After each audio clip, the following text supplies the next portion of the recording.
Good morning, Tallahassee. It's time to wake up Warchant on 97.9 ESPN Radio. Now, here's your host, Aslan Hajavandi.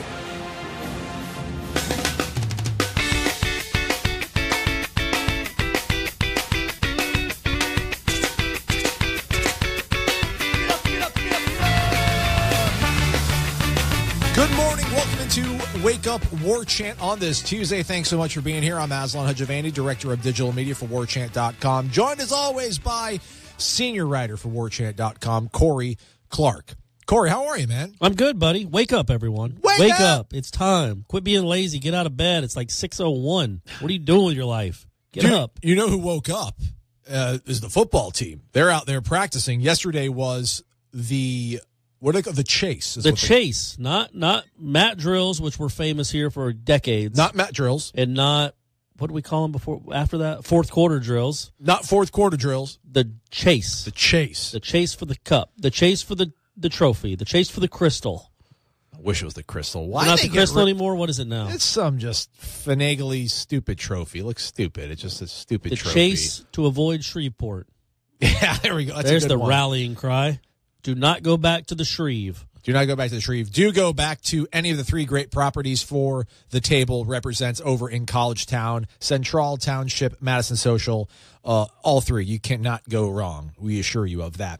So, yeah, off-season conditioning drills started yesterday. They call it the Chase, which I guess sounds kind of cool, right? It's all about marketing. I mean, I don't know how much of it is. I mean, listen, those things sound absolutely miserable for the players involved. I've spoke to players who have had to go through those, so I don't know what naming that would be able to put any sort of shine on it for the players involved, but maybe it gets your fans a little juiced up, or I don't know. I mean, I don't know. I mean, my thing is this, so it sounds cool. I mean, He calls it the Chase. They made videos about it at South Florida and all that kind of stuff. I don't know how fair of a question is it to pose that, and we won't find out about this for years to come, obviously, but like, is Willie Taggart's message going to be sustaining? Because he really hasn't had to, stick around and even. I'm not trying to criticize him, but I'm just saying that he's never had to see an entire class through at a university he's ever been at, and that's the one thing you always talk about with professional sports, that people can tune you out and that kind of stuff. I just wonder if.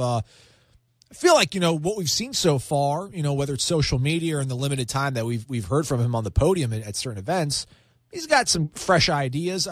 Is it fair to wonder if, the message is a sustaining one that he could provide? No, of course not. That's part of the deal when you become a head coach, and that's part of the risk. There's no guarantee, other than the guy in Tuscaloosa. There's nobody in the maybe the guy in Columbus too. As much as it might pain people to hear that, other than those two. There aren't guys in this country who are guaranteed automatic gonna get it done successes wherever they go. Those two guys have proven they can win in multiple places. Remember Urban went undefeated at Utah before he went to Florida, so he's proven he can win in multiple places. Obviously, Saban is Saban. Taggart hasn't proven it yet, and he certainly hasn't proven it that he can win at a place and stay at a place. Now, I think he's at the top of his ladder. You know what I mean? I don't know what else he would want to do or could do. I think he's at the absolute top of his ladder, career-wise. So now the question is, okay, we know you can build a program. We know you can rebuild a program. Can you sustain a program? We don't know that. But all this stuff is a key to all that because it's the culture. That you build a culture with this stuff. It's not just winning on Saturdays. You don't just miraculously blindly win on Saturdays. It's all the stuff that happens in February and March, and then in the spring. And then in the summer, that's the stuff where you build champions and you build a championship mentality and culture and all that stuff, all that cliched stuff. But that's when it happens. So we don't know. It's a fair question to ask because we don't have the proof of that. I think, again, I keep comparing him to Dabo. And Dabo, for whatever reason, his culture is sustainable. It has been. It's proven to be. So can Willie be that? Because I don't know. He's a different kind of personality than the Sabans and the Jimbos and the Urbans, but I think that's what you're hoping his ceiling is, or maybe his basement, whatever analogy you want to use. But I think Dabo is the guy to compare him to. Dabo keeps that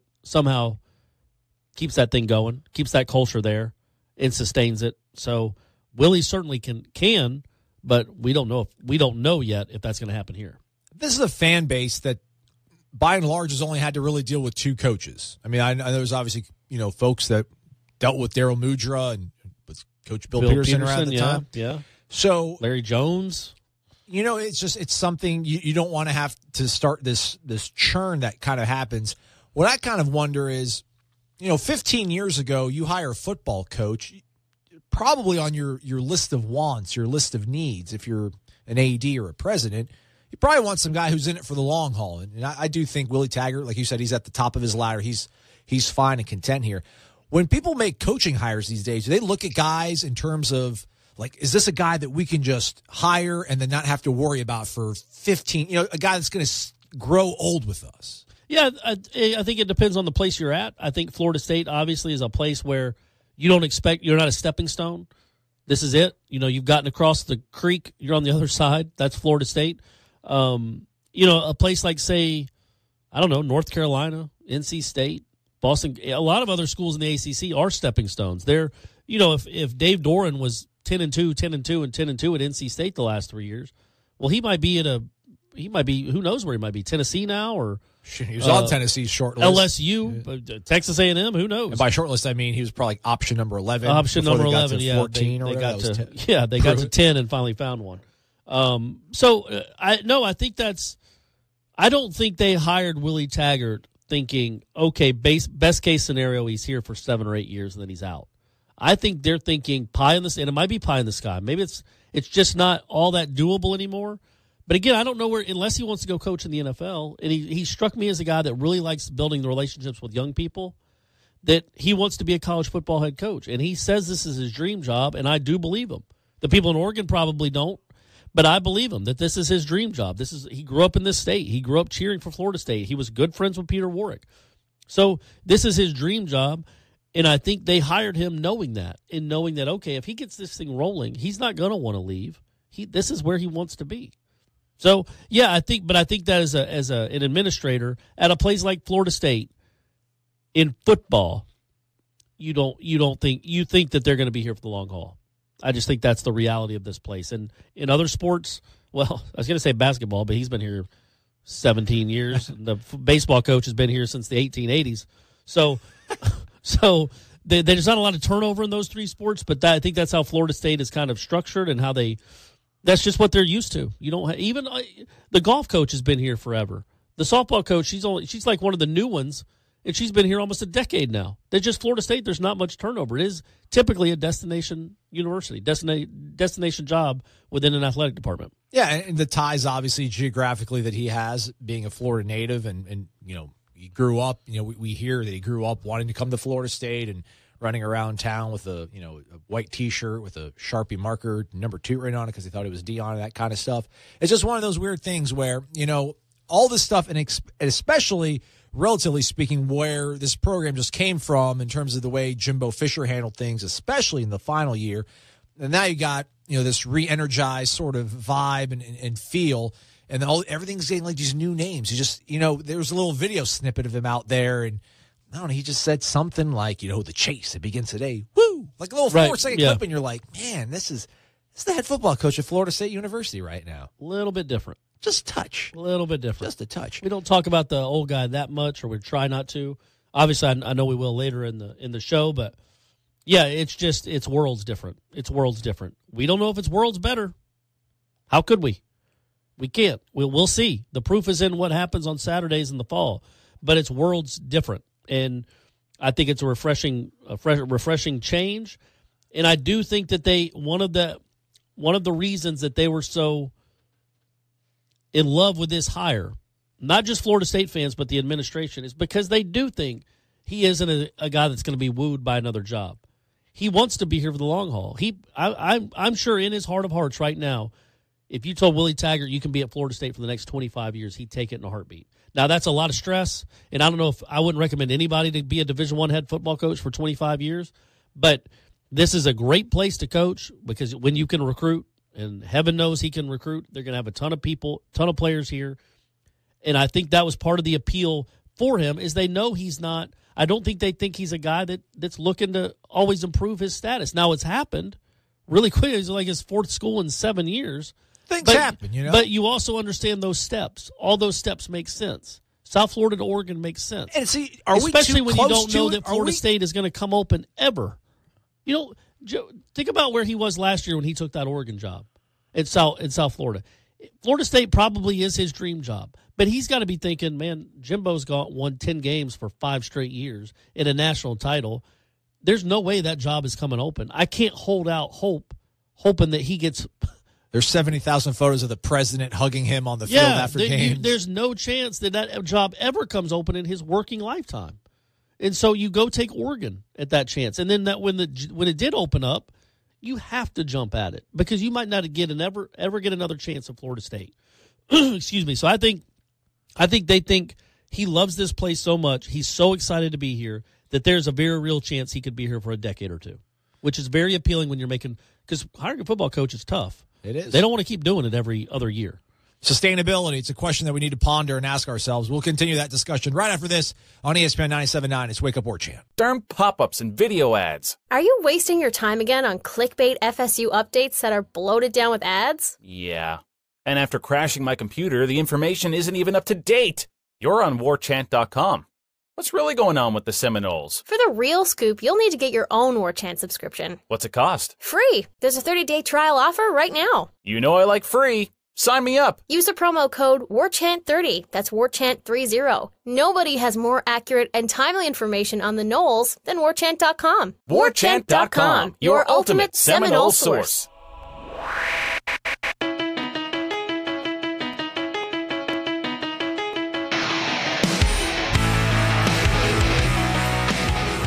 Welcome back to a Tuesday edition of Wake Up Warchant. I'm Aslan Hajavandi. He is Corey Clark, senior writer for Warchant.com. He's got a nice story. I'm sure it's going to get all sorts of traffic on the website. We'll talk about that in a little bit, though. But this show, as always, brought to you by For the Table Hospitality. Check them out over in College Town, Madison Social, Central, Township. You can't go wrong with any of them. Also, check out madisonsocial.com. Okay. When you get a chance.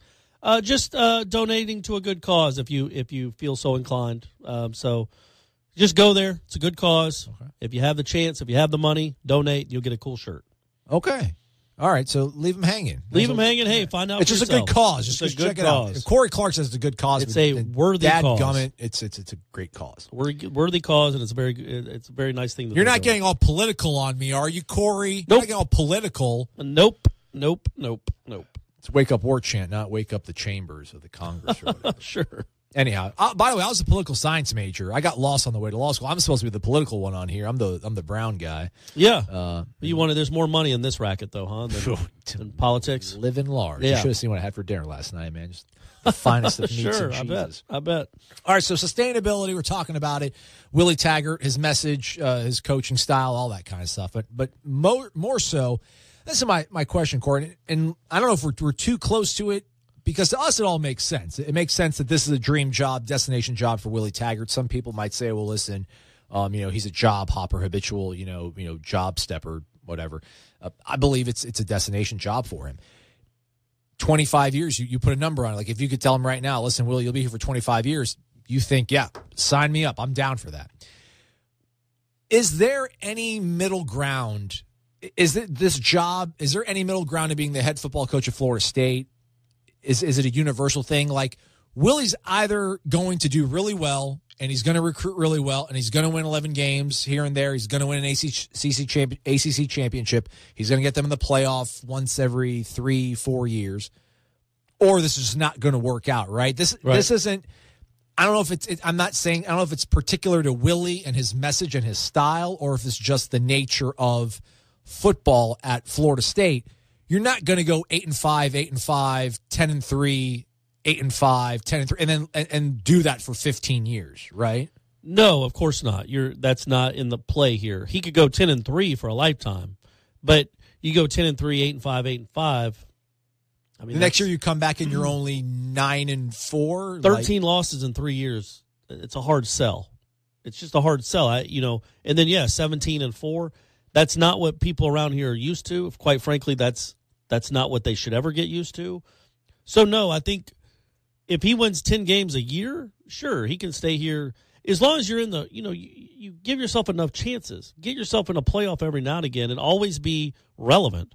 10-3 to me is relevant because that puts you about top 10 in the country, top 10 to top 12, depending on who you played that year. But at Florida State's schedule, that's usually going to be about 10th to 12th country. You're not going to fire a head coach that routinely finishes in the top 10 or 12.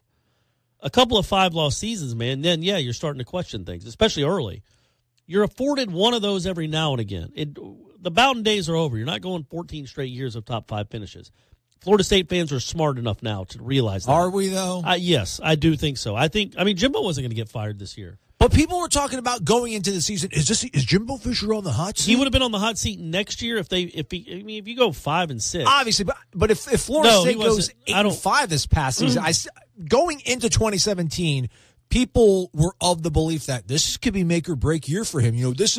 We've been 3 years post Jameis and we've seen what he's done, and it really hasn't been anything that great. No, there's always going to be those crazies in any fan base. Psychos. I think 10-3. 10-3 was fine. Now, you could make an argument that, he won his first 6 games in 2015. So he's really like 16-6 or whatever he was in his last 2 years. That's not great. 3 of those wins were over 1AA schools or FCS, whatever we're calling them now. So there were things that were trending in the wrong direction. But no, if he'd have gone 10-3 this year, people might not have been happy because they started out number 3 in the country, and they might be like, man, Jimbo, are we just going to be perpetually 10-3? Is that what we're doing here? But at the same time, there would have not been a real outcry. I think that, and it's hard to judge, too, because the buyout was so ridiculous. People with any kind of working brain understand that no matter what he did this year, he wasn't going to get fired. He could have gone 0-11, and they were not going to pay him $40 million. So it's hard to kind of grasp what the fan base would have thought about him actually being on a quote-unquote hot seat because the buyout was so crazy. Taggart's buyout isn't crazy. The seat can get a lot hotter a lot quicker when your buyout isn't $45 million. So we'll see. That said, I do think 10 wins a season because you feel like occasionally you're going to get up there and get in the mix. You can't be Auburn. Let me put it that way. You can't be Auburn. Auburn's played for they won in this decade alone. They've won a national title, played for another one and almost won it, and then we're a win away this year from playing in the playoff. And won the You know what I mean? Beat Alabama. Won the SEC West. But they also have years where they go 4-8. It's a really bizarre program. I think Gene Chiswick went 3-9 in 2012. What were they in 2015? Like, didn't they almost fire him? Didn't they almost fire him? Yeah, they're like 8-5. They've never been worse than 8-5, I think, with him there. Yeah, but I think that year they started out really highly ranked. Yes. It was considered their quarterback, Jeremy Johnson, was a Heisman candidate preseason. He was terrible. So they have all these weird expectations, and then they don't live up to them, and then the years where they're not great, when they're not supposed to be great, they have a good anyway. But you can't. I don't think you can do that. I don't think Taggart can go 12-1, 8-5, 8-5, 9-4, 10-3, 8-5, really? 7-6, because you don't want the great season to look like the aberration, the anomaly. You want it to look like the 8-5 was the anomaly. Yeah. But if you keep stacking 8-5s on top of each other, and then occasionally get a 12-1, people are going to get tired of the 8-5s. Like, okay, when's our next 12-1 season? And I think at Florida State football is a better program than Auburn. Jimbo went, 12-2, 13-0, 12-1? 13-1, and then 10-3, 10-3. But again, he was 6-0 in 15, then went 16-6, and then actually went 19-12. So it's how you parse the numbers. But when you start trending downward, and this was supposed to be the year for Jimbo. Remember, they were 3 in the country. They had all these guys coming back. They had Derwin coming back. Oh, and I'm not trying to. So there's always context. Yeah. There's always context each season. But yeah, man, you can't. I guess injuries could add that context. But yes, this fan base, and I think rightly, won't sit by and let 2 or 3 straight 8-5 seasons happen without some serious conversations about going in a different direction. Because that's not good enough around here. Just like it's not good enough at Florida. How many? Yeah. I guess, right, yeah. He got bounced. He won the SEC East 2 years in a row. This last year, he had a bad year, and they couldn't wait to get rid of him. Well, I think some of that was a culture fit. Sure. And the but product Muschamp, too. Muschamp went 12-2 in 2012. Yeah. Then 13, they went 4-8, which is when he should have been fired. But then they let him come back, and he improved his record by 3 or 4 games, and then they fired him. Because they're like, okay, the only thing he could have done in 2014 to save his job is to go like 10-2 or 11-1 or something. Yeah. But you can't just deal in mediocrity at these places. You're getting paid too much money, and there's too much talent. And 8-5 to me in the ACC is mediocre. I know you don't like talking about this stuff, and I don't like putting hard numbers on things because you have to see how it all really shakes out. But, I mean, 10-3 at Florida State, aren't you losing to a team that you shouldn't be losing to, which was one of the big knocks on Fisher, that you're always finding yourself losing to a team that you had no business losing to, even with the ACC being a little stronger. I mean, 10-3, you could lose to what? I mean, you lose that means you're losing to Clemson and then a combination of Miami, Florida, and like Louisville. Yeah.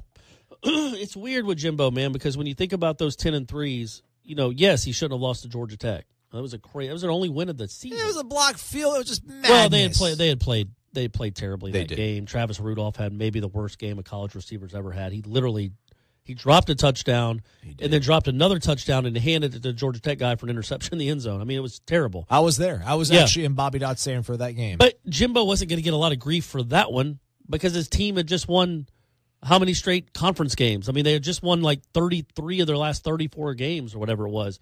So that one loss wasn't a killer.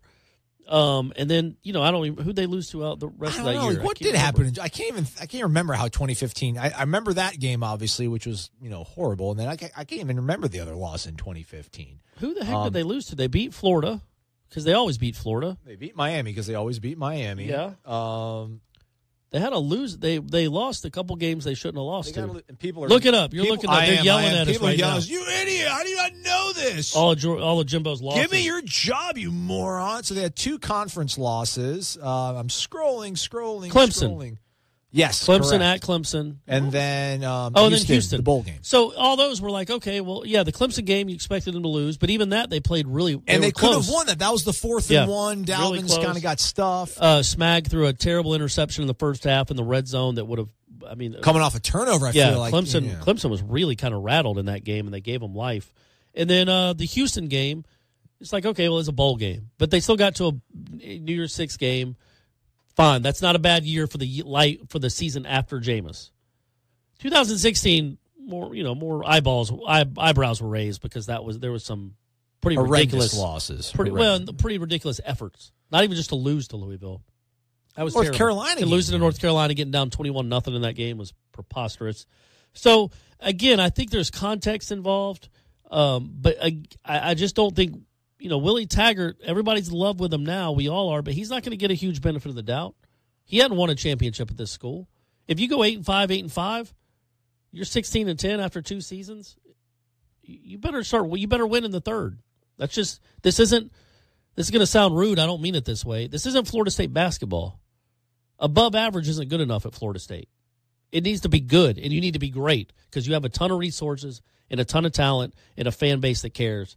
8-5 ain't going to cut it. Warchant.com is going to be percolating here soon because of a story that Corey's working on. He'll talk about it right after this here on ESPN 97.9 Wake Up Warchant. You're locked in to Wake Up Warchant on 97.9 ESPN Radio.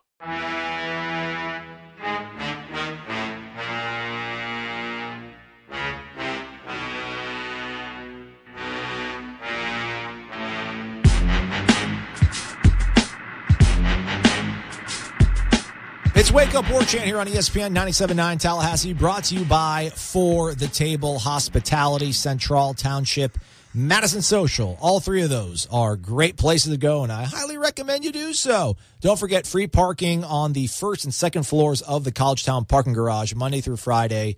I think it's like 9 a.m. to 2 p.m., somewhere around there. So the lunch crowd, or 12 to 2, I think. I should find that out. I'll let you know in the next segment. Golly. But yeah. So you can go there. You don't have to worry about, where we're gonna park at. You can just do that. Yeah. I'm Aslan. He's Corey. Corey, how are you? Good, man. How are you? That was solid. Yeah, sorry, man. I'm trying to get better at this thing, this darn radio thing. I'm the video guy, right? So, Corey, I know again, and listen, when I say this, I'm just letting people know I hear their voices. I don't necessarily agree with it, or I'm not going to bend to it. But, people are sick of hearing us talk about this. But I guess there was a demand of some sorts to get some information on, the way everything kind of went down in terms of the previous staff leaving. And if maybe not that, just, empty out the notebook, if you will. When a season's over or a series is over in baseball, you kind of throw out all the little nuggets you have in a little sidebar notebook. But apparently, Warchant, we're going to do a series of stories. Gene Williams is going to get involved in that, obviously. We'll have him on the program tomorrow. Irish O'Fell, our managing editor, will be also sharing a story. And then you're going to have something up on warchant.com later today. It might be already up right now. Kind of just talking about just your interaction with Jimbo Fisher. Kind of like, I don't want to say a eulogy. The guy's alive and sitting on a stack of $75 million. But just kind of turning the page on the professional relationship of you having covered that guy for 10 years. I think how it started, and I think it started before I got to Warchant. So maybe right after Jimbo resigned or the week later, Gene had kind of said we were going to do a behind-the-scenes, how did this happen type of story. Because, all of us, Gene included, Gene's been here longer than anyone. Ira's probably, on the beat anyway, Ira's probably second. I might be third. And we all just happen to work at Warchant now. So we were all here for Jimbo's entire run, and there aren't many other people on the beat that can necessarily say that. So we were here for his entire run, and it was kind of just like where things went wrong. And it became, on the boards, it became like almost this mythical story that was going to take place of every little T and I, dot, T National dotted. Enquirer. Do you dot bombshell. T's or do you cross T's? You cross T's and you dot I's. There you go. There you go. You could dot a T if you want. You could be different. You don't have to go by big grammar. Don't let big grammar tell you what to do. Big grammar. You do whatever Don't you let want. Merriam-Webster tell you what to do. Merriam-Webster probably been dead forever. Do what you want out there, guys. EJ just decided he was going to be EJ with no periods. I think Corey Clark is good.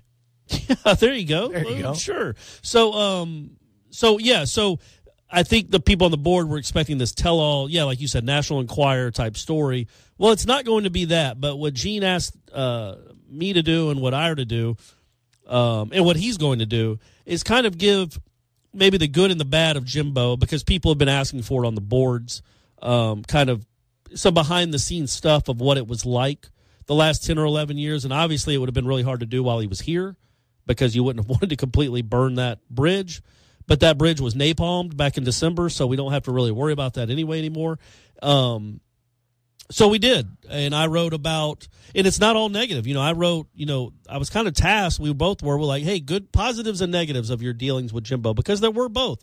And it's not fair to just paint him as this monster, because he wasn't, and he was really good for this program. So that's kind of what I write about. I write about, the positives of Jimbo. The thing I love most about Jimbo, and you can read this on the board, is that or on Warchant. You say something nice about the guy? Well, a couple of things nice is just talking ball with him off the like when the press conference was over. He had stuff he probably had things he had to do, but he would hold court just talking about football and his memories, and you could ask him anything, and his press conferences used to be fun. Well, yeah, he would talk about that stuff. It was cool, and even afterwards, he would talk to you just off the record about these guys that he had recruited and how unbelievable they were in high school, and he could remember moments and games and names, and it was just really fun. That was my favorite part, because I'm a huge college football fan. I think the one thing we certainly were not kindred spirits by any stretch of the imagination, but when it came to college football, I always felt like when we were in the press conference, we were the two biggest fans in there, just of the history of the sport, the history of Florida State. And I know that's probably how a lot of people felt. I'm just speaking from my perspective. I always felt like he appreciated my working knowledge of the sport and my historic knowledge of the sport. And so he would love to talk to me about that kind of stuff, whether it was an old Florida State game, an old Pitt game, an old Auburn game that he coached. He coached at Auburn and LSU, So anyway, I didn't know if you knew that. I didn't know if he knew that he coached at Auburn and LSU. I knew because, that. When he talked about them, he would never refer to them as the other place. He would actually use their names. I always wonder, how did he end up in Cincinnati? That must have been weird. That must have been for me going to Dothan. That's been like a weird chapter. Yeah, he got how'd you get there? I don't remember. It's weird. I don't think I asked him that, but I did ask him how he ended up with Saban. And it was actually a really cool story. This was another thing. This was at the ACC days this past year because he was getting ready to play Saban. So Tom Block, actually, the great Tom Block, who I don't know when Gene Deckeroff's going to retire, and I'm certainly not pushing for that. But if and when that does happen, I hope Tom Block gets that job. Tom Block has not paid me. Look at all these endorsements that are going on. That's an endorsement, a ringing guy. endorsement. And I'm a kingmaker. You know that. Clearly. And that's another tangent I just went off on. But anyway, Tom Block, thought it would be a really interesting story to ask Jimbo how he even hooked up with Saban, because Saban was at Michigan State and Jimbo was at Cincinnati, and all of a sudden they're at LSU together. So I asked him, Jimbo, that, and he was great about it. Just said Saban had seen what he'd done in Cincinnati. He had seen what his offense had done against Ohio State that year. Even though they were huge underdogs, they put up almost 500 yards of offense. And Saban was really intrigued by this young up-and-coming coach at Cincinnati who had been at Auburn and hired him kind of on the spot without knowing him. And that's a pretty good sign of a good coach. Because I know people have their feelings about Jimbo now, but you certainly can't argue that he was a very good offensive mind. And Nick Saban was able to identify that. Going to LSU, he could have picked almost anyone in the country, and he picked this guy that was kind of unproven, that had only really been a coordinator for 1 year at Cincinnati, and he gives him the LSU job, and 3 years later they're winning a national title together. So anyway, that's kind of what I write about, is that the positive was that, Jimbo off the record was really great just talking ball. He loved it. It was fun. It was really entertaining. And we had a couple nice moments that I share. And just the negative, and again, you'll read it. I'm not going to get into much of it. And I don't speak from experience because he was never awful to me. But when you have friends in the program all around the university, all around the administration, not friends, but people you're friendly with, people that you can talk to and have relationships with, he was awful to a lot of people over there. That's a strong word. Awful, not like, let me say this. He wasn't awful as in like he was an awful human being. He would have awful moments and not care about feelings. And whether you and would say things that were just harsh and didn't care. And that's kind of the gist of everything that I wrote about, was just how hard he could be to deal with. And there's a difference between being hard and maybe being impossible. And there were times throughout his tenure where he was described as impossible and just really, really difficult, and could be mean-spirited, like a Bobby Knight kind of. Bobby Knight, I think, in the core, and I don't know Jimbo's heart, the core of his heart. I'm certainly not going to speak to that. But people that played for him always said, well, deep down, Bobby Knight was a really good guy and really cared. But he sure had a hard way of showing it. So had a really tough time showing it sometimes. And I think there's a lot of that in Jimbo, where he would lash out and yell at people, and just maybe not think about how it came across. But there's a lot of people like that in this world. I was asked to write it, so I did. Somebody posted, this is going to be the last Jimbo Fisher thread on Warchant, and it quickly got locked, and I think it got deleted. But I think this is going to be the some of the final sort of pages being turned in that chapter. I think that's what the sense is that we're ready for the new era. Everybody, we know you guys are. But listen, the guy was here for a long time. Yeah. I mean, relatively, obviously compared to Bobby, not, but relatively speaking, in terms of being a Division I major program, the guy's here for a long time. A lot of good things happened on his watch. Last year was really, really horrible. Not saying that it evens those things out, but it's just one of those things that you can't just simply stop talking about it. People at Florida still talk about Spurrier. People in LSU still talk about Nick Saban leaving them to go to Miami and then coming back to college and dominating them. That's just how it works, man. And if it bothers you that there's some redeeming things about a guy who ended up architecting a fantastic team in 2013 that made everybody proud pretty much, I don't know what to say. Just figure out a way to reconcile your thoughts, because you just can't. We want to give him a hard time about the other place. We just can't erase the guy. You just can't erase him and be like he never was here. That was kind of the gist. Is that, again, he was good. He was good to me for a lot of the time. He was good to Ira. He was good to G. We had good relationships with him, sort of. It wasn't, again, that we weren't friendly. So it's not revisionist history. It's just that, we were kind of tasked with doing this. It is to put a stamp on it. It is also to explain, as I did in what I wrote, is when you made, I don't want to even say enemies, when you just nobody had his back at the end because he hadn't been great to people. And when you're not great to people and then your team goes 3-6, you can be whatever you want when you're 13-0. Yeah. When you're 3-6, some people that matter don't have your back. And that's just the reality of it. And his personality rubbed so many people the wrong way behind the scenes that you saw what the result was. I just picture like one of the last final scenes of Training Day when Denzel just looks around and realizes everybody's turned on him. That's what I just pictured right there. Well, yeah, sure. I don't know if that's accurate. But yeah, like you said, I think when we're done with this, there will always be posts on Warchant about Jimbo Fisher. There's posts on Tiger droppings about Nick Saban, man. That's how it works till the end of time. And we will write stories occasionally about the difference between the new staff and the old staff and the new coach and the old coach. That's just human nature, and that's just how life works. Things get compared. Somebody that's in a place for 10 or 11 years leaves, you compare the new boss to the old boss. That's just how life is. So that's always going to happen. But as far as a package in a behind the scenes, this is what we thought of Jimbo. This is how it ended. This is why it ended kind of so cantankerously. I don't think I used that word correctly, but that's an awesome word. Early. That's a lot of syllables. A lot of syllables there, yeah. Fantastic. No way I could spell it. I think there's a K in there. There is. Okay, good. And a C, but it starts with a C. It starts with a C. Okay, I got that. So this will be, I think, one of our last times of doing this. But it had been something that that Gene had mentioned back in December. People had been kind of giving the people what they want. Yeah, give them what they want. That's what we're trying to do. They've been clamoring for it, so we kind of feel like, okay, now's the time. Signing day's over. The new era has started, but let's revisit it one last time and be done with it. Yeah, maybe not groundbreaking stuff, but let's just revisit it. Let's talk about it. Let's hash it out. Let's hug it out, and let's move on with the next guy. It's Wake Up Warchant, ESPN 97.9. You're locked in to Wake Up Warchant on 97.9 ESPN Radio.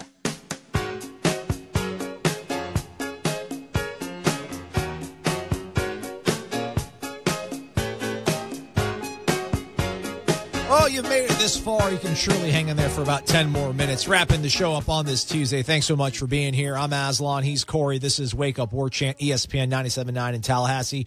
Brought to you by For the Table Hospitality, Madison Social, Central, Township.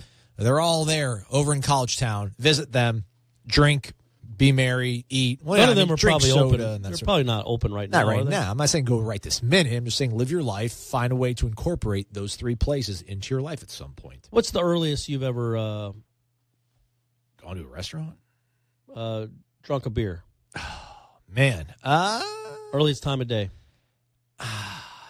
Probably like 7 in the morning. Well, I mean, wow, really? When you look at it, I was in Las Vegas and was drinking, but that was like, it was 6:30 in the morning, but I was still up from the night before. No, that doesn't count. It doesn't count? Like straight out of bed? Yeah. I couldn't do it, man. Listen, I'm just that's never been my bag. Yeah. I don't understand it. I can't get behind it.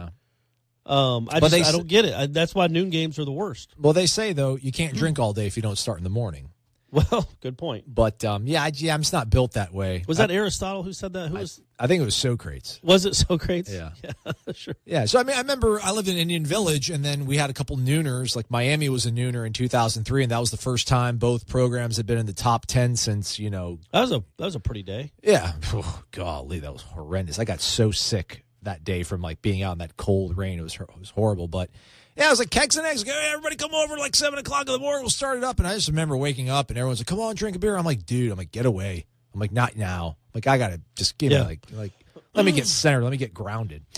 So previous segment we spoke about what's going on warchant.com today. Your story's coming out, and then Gene will be following up in terms of the news and notes about, Jimbo Fisher and the exit. Well, and he'll have his pros and cons, pluses and negatives, too. Okay. So you're all doing the same thing? Kind of, and then I think we're going to have another story later on, maybe, about just kind of the nuts and bolts of what happened, where the heads butted the most and ended with him in that Cal college. Yeah. Sheesh. So, hey, follow me here. This is going to be a really weird, convoluted sort of question here. Oh, so it's day it's too 2. early in the morning. It's day 2 of the Chase. Florida State's preseason conditioning program. And amidst the lost decade coined by Jeff Cameron, you can and they're probably, you obviously think the players are listening to this as they do the chase. I think I don't want to say for sure. I heard rumors that Taggart likes to let them have like a breather for about 10 minutes. He usually likes to line it up on one of our segments. I don't know if it's usually the third or the fourth segment of the program. And I also know he likes to play the PA sometimes. So I think sometimes he'll just pipe this in over the PA to get them motivated. Keep going, Cam. Keep those legs chugging, buddy. Yeah, Cam, don't get hurt. Woo. Actually, you probably don't even need to be out there, man. Yeah. Take it easy. Yeah. Take it easy. All right, so everybody was all during the lost decade coined by Jeff Cameron. You can hear him right here on ESPN 979, 3 to 6 o'clock. So there's all these theories, right, of what led to the demise of Florida State. And the one that I always felt was just, come on. Was the fact that people thought that the team had become too soft in mat drills after, the passing away of Devon Darling. And I remember that, there's so many things that went wrong with that that was an emphasis for stories that were being written in 2005. Yeah. We're hoping that this current staff is going to be more open and transparent so that you can get information from them, perhaps off the record, and then use that to formulate some of your thoughts, columns, and things of that nature. But, Bobby was so open and transparent. How did we get to a point where we just didn't – and it was never – no one ever wanted to say these kids just aren't good enough. Like, I felt, I was a 19, 20-year-old kid when this was all happening. I'm like, these guys are awesome, man. Rivals.com says he's a 4-star guy. Just throw him the ball. Like, how did we get to a point where things like that started becoming an excuse? When there was people connected to the program and Bobby was wide open with everything. Yeah, no, I do think the Devon Darling death had pretty huge implications within the program, but not because of they got rid of mat drills. I think there's when a tragedy like that happens with one of your teammates and a guy that was apparently a really good teammate that everybody liked. I mean, there's some stuff that takes a long time to be mended, especially because they were all working out with him that day. So you understand what I'm saying, like that.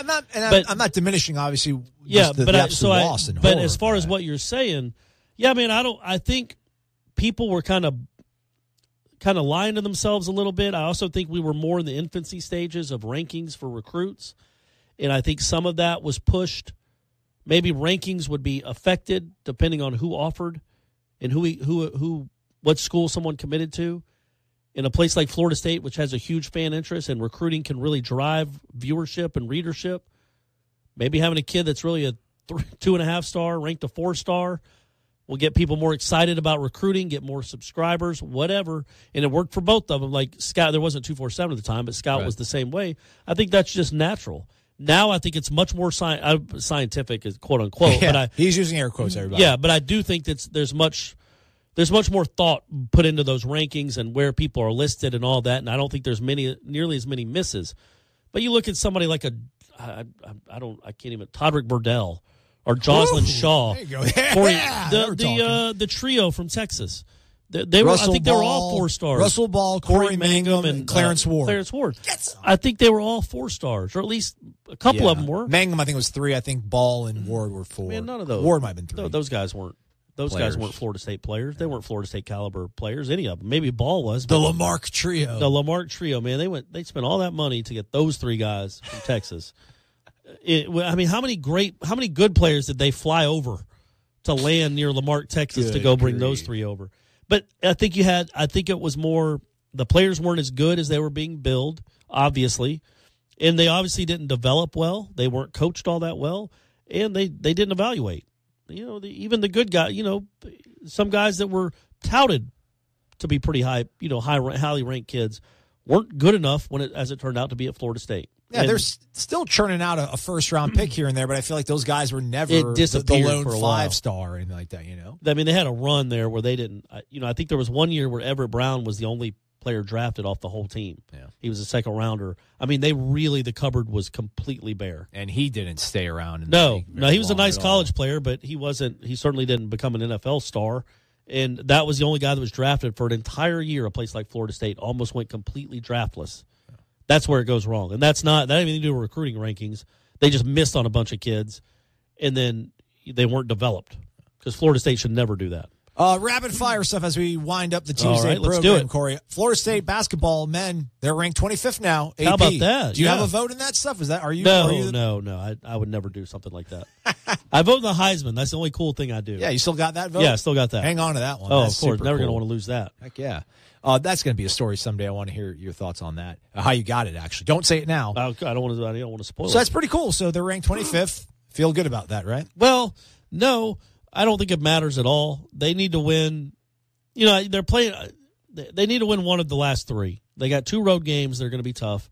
And they got Boston College at home where they're playing a kid that could go for 50 at any time. I mean, he is really talented, and he could 11 threes. But the top 25 doesn't matter at all. I don't think. I don't think the NCAA committee. It's cool. It's cool to be ranked this late in the season. But if you lose at Sunday at NC State, you're out of the rankings again. So it could be very short lived. But it's nice. The win over Clemson was a big deal, and then escaping disaster on Sunday night was a big deal. Baseball back in action today against USF, 4 o'clock, Dick Hauser Stadium. We're thinking that Andrew Karp's going to start, but a lot of that could be, fluctuate based on what hopefully we should find out at some point about Tyler Holton. The MRI, has that been performed? Do we know? I believe it has been performed. From what I've been told, it's been performed. They just haven't. The person or people that need to look at it haven't. But I couldn't even fathom, I guess, what would be the delay there. But they haven't. So I'm sure they will find out this morning at some point. And I don't know if it's bad, if it's terrible news. I don't know if Florida State would issue a release or if 11 would just say something after the game. Or if it's good news, I don't know if they would issue a release. We'll find out. I would think if it's really bad news, they would send a release. If he's going to be out for the year, you're going to be like, listen, All-American Tyler Holton is out, blah, blah, blah. Yeah. But, again, his body language when he was out in the rest of the weekend out there with his teammates, it didn't feel like a guy that was, bracing for the loss of the next 18 months of his playing career. As you said, he apparently has been through this before in high school, as you said last show. So you hope that it's good news and it's just a strain and it's a couple of weeks, because I'm telling you, man, I think they have a chance to be a really good team. Yeah. But, man, what a huge hit that would be to not only lose your best pitcher by far, one of the best pitchers in the country, one of the best pitchers you've ever had, quite frankly, and then also you lose your first baseman, guy that you were counting on to get a lot of at-bats at first base too. Right. Hopefully we'll know something later in the day. We're not going to be able to tell it to you because we're about to go off. But also air go right on now. Warchant.com. Yes. Good. Look at you. Good push. Look at that. You like that? I'm starting to get the hang of this thing. Fantastic. I'm starting to get the hang of this thing. Gene's not wasting all his money on me. And then, go to Warchant.com, because as soon as we find out anything, whether it's through our own sources or through the university, we'll have it up as soon as possible. And then you can maybe read into the tea leaves if, for some reason, Andrew Karp doesn't start today, or if he only goes a couple innings. Yeah. So then that means he might be pitching on Sunday, and they don't want to waste him on a Tuesday game. So, again, go to warchant.com. Check all that out. We'll keep you posted on that sort of stuff. Corey, great show out of you, man. I liked it a lot. I love you guys. Let's do it again tomorrow. Let's do it. Let's keep this train running. That's Wake Up Warchant. Jeff Cameron coming up at 3. Warchant.com, your ultimate Seminole sports source, knows now is a time of true excitement for Nole fans everywhere. That's why Warchant.com is especially proud to announce its newest team member, senior writer Corey Clark. Combine Corey's expertise with owner Gene Williams and managing editor Ira Schoffel, and Warchant.com boasts nearly 50 years of experience covering the team you love. It's Taggart time in Tallahassee, and that means now is the perfect time to sign up for your free 30-day trial. From National Signing Day to March Madness, Warchant.com is your ultimate Seminole sports source.